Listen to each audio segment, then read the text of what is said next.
नमस्कार। आज हम बात करेंगे ऑलिव रिडले कछुओं के विषय में, जो अमूमन एक निश्चित स्थान पर सामूहिक रूप से नेस्टिंग करने के लिए जाने जाते हैं, यानी कि सामूहिक रूप से अपने अंडे देने के लिए जाने जाते हैं। लेकिन इस बार उस निश्चित स्थान के अलावा एक अन्य स्थान पर इनको इस क्रिया के लिए करते हुए देखा गया है। इस वजह से वो जगह चर्चा का केंद्र बनी हुई है। तो दरअसल ऑलिव रिडले सी टर्टल ने पुरी के एक ब्लू फ्लैग बीच पर 114 अंडे दिए हैं, और ये अपने आप में एक बड़ा सकारात्मक संकेत है समुद्री पारिस्थितिक तंत्र को लेकर, क्योंकि पहली बार इस स्थान को दर्ज किया गया है। ये ऐसा मामला है जब इस प्रजाति ने, यानी कि ऑलिव रिडले ने, इस अंतरराष्ट्रीय मान्यता प्राप्त ब्लू फ्लैग बीच पर 114 अंडे दिए हैं। आमतौर पर एक निश्चित स्थान पर अंडे देने के लिए जाने जाते हैं। वो निश्चित स्थान कौन से हैं आप जानते हैं। बेसिकली उसके लिए जो अगर हम देखें तो ऋषिकुल्या नदी, धर्मा रिवर और देवी रिवर का तट जाना जाता है। लेकिन यहां पर एक नया बीच जो कि ब्लू फ्लैग बीच है। ब्लू फ्लैग आप जानते हैं कि ये एक अंतरराष्ट्रीय मान्यता प्राप्त एक प्रमाण पत्र की तरह होता है। तो ये संकेत एक बेहतर संकेत है। तो आइए जानते हैं, इसके विषय में बात करेंगे। लेकिन उससे पहले बात करेंगे कि आखिर इस खबर का इंपॉर्टेंस क्या है। ऑलिव रिडले कछुओं के विषय में भी बात करेंगे। लेकिन आपको बता दें कि वही ऑलिव रिडले कछुए जो कि नेस्टिंग का मतलब होता है जब मादा समुद्र तट पर आकर सामूहिक रूप से अंडे देने के लिए हजारों मादा ऑलिव रिडले की एकत्र होती हैं, उसको नेस्टिंग कहा जाता है।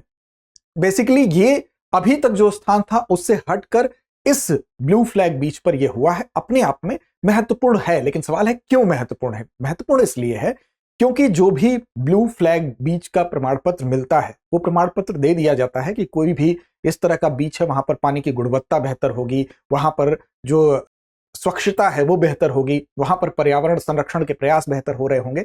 लेकिन ये प्रमाण पत्र जरूर दे दिया जाता है अंतरराष्ट्रीय रूप से, जो फाउंडेशन फॉर एनवायरमेंटल एजुकेशन के द्वारा।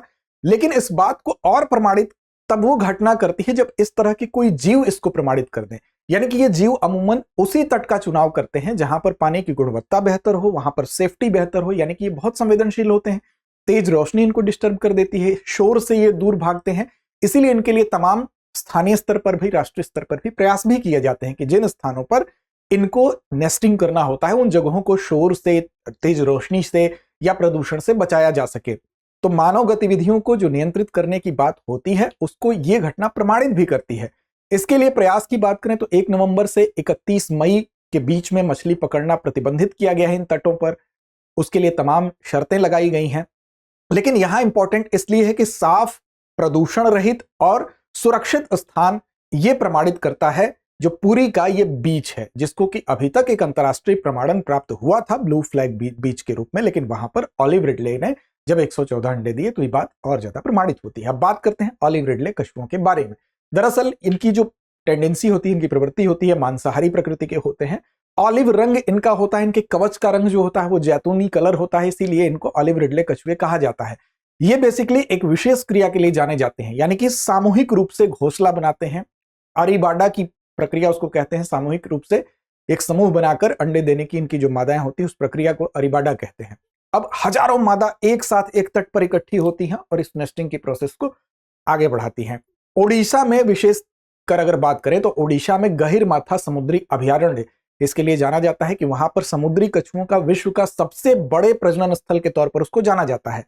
अब इनकी स्थिति भी जो होती है उसकी अगर बात कर ले तो वन्य जीव संरक्षण अधिनियम 1972 के अंतर्गत अनुच्छेद अनुसूची 1 में ये है, ठीक है। और साथ साथ IUCN रेड लिस्ट की बात करें तो वल्नरेबल कंडीशन में है, और साइट्स की अपेंडिक्स 1 में ये शामिल है। तो इस वजह से भी इनका संरक्षण किया जाता है, और इनका किसी जगह पर पाया जाना अपने आप में इस बात का प्रमाणन है कि वो जगह, वहां की पानी की गुणवत्ता सही है, वहां पर सुरक्षा की स्थिति बेहतर है, वहां पर स्वच्छता बेहतर है, वहां पर पर्यावरण के संरक्षण के लिहाज से वो जगह ठीक है। और तमाम वो प्रयास जो इनके लिए किए गए हैं, उन प्रयासों के संदर्भ में ये एक महत्वपूर्ण संकेत के तौर पर इसको देखा जा रहा है। अब देखिए, यहां पर अगर बात करें तो ऑपरेशन आपके लिए ओलिविया का भी जिक्र करना जरूरी है, क्योंकि ऑपरेशन ओलिविया 1980 के दशक में चलाया गया था। किसके द्वारा? भारतीय तट रक्षक बल के द्वारा। और ये ऑपरेशन ओलिविया बेसिकली इसी ऑलिव रिडले कछुए के लिए चलाया गया था, इनके सुरक्षा, इनके संरक्षण के लिए चलाया गया था। और तब से ये प्रतिवर्ष भारतीय तट रक्षक बल के द्वारा इसको चलाया जा रहा है। तो देखिए यहां पर इसको आप देख सकते हैं, इसका कलर कैसा होता है, जैतून के रंग का होता है, इसीलिए इसका नाम ऑलिव रिडले कछुए होते हैं। मांसाहारी इसका स्वभाव होता है, गर्म महासागरों में इसका वास होता है, यानी कि प्रशांत, अटलांटिक और हिंद महासागर के गर्म पानी में इसका निवास होता है। वहां पर ये अमूमन पाए जाते हैं। अरीबाडा और ओडिशा का महत्व यही है कि यहाँ पर सामूहिक घोंसला बनाते हैं। हजारों मादाएं एक साथ समुद्री तट पर इकट्ठी होती हैं अंडे देने के लिए। ये प्रक्रिया, ये प्रोसेस जाना जाता है। गहिरमाथा विश्व का सबसे बड़ा केंद्र माना जाता है। ओडिशा का यह अभयारण्य दुनिया का सबसे बड़ा समुद्री कछुआ प्रजनन स्थल के रूप में जाना जाता है। एक नजर डालते हैं मैप पर भी, जहां पर हमने 3 नदियों का जिक्र किया था। पारंपरिक रूप से इस स्थान को माना जाता था अरीबाडा के लिए, यानी कि सामूहिक रूप से यहाँ पे एग देने की जो प्रक्रिया है इनके द्वारा। ऋषिकुल्या रिवर, धर्मा रिवर और देवी रिवर, बेसिकली ये वो स्थान है धर्मा रिवर का, यहाँ पर देवी रिवर का और यहाँ पर ऋषिकुल्या रिवर का जो तट है, ये बेसिकली मास नेस्टिंग बीचेस के तौर पर इनको जाना जाता है। लेकिन अभी फिलहाल जो पुरी का बीच है, जो कि ब्लू फ्लैग बीच है, यानी कि अंतरराष्ट्रीय प्रमाणन प्राप्त है, वहां पर 114 अंडों का दिया जाना निस्संदेह पारिस्थितिक संरक्षण में, विशेष तौर पर समुद्री पारिस्थितिक संरक्षण की दिशा में एक सकारात्मक संकेत के तौर पर देखा जा रहा है। जहां लगातार प्रदूषण बढ़ने की घटना हो रही, वहीं पर यह जगह साफ और स्वच्छ गुणवत्ता के सहित समुद्री पारिस्थितिक तंत्र के रूप में संकेत करता है। आगे बढ़ेंगे और अब चलेंगे अभ्यास प्रश्न पर, क्योंकि इसकी जिम्मेदारी हमेशा की तरह होगी आपके ऊपर। इसका जवाब दीजिए कमेंट बॉक्स में। ऑलिव रिडले कछुओं के संरक्षण की स्थिति IUCN रेड लिस्ट में क्या है? विकल्प आपके सामने है। पहला है इंडेंजर्ड, विकल्प बी है क्रिटिकली इंडेंजर्ड, विकल्प सी है वल्नरेबल या विकल्प डी है लीस्ट कंसर्न। तो इस प्रश्न का जवाब दीजिए। चैनल को सब्सक्राइब नहीं किया तो कर लीजिए। लड़ते रहिए, अपने लक्ष्य की ओर बढ़ते रहिए।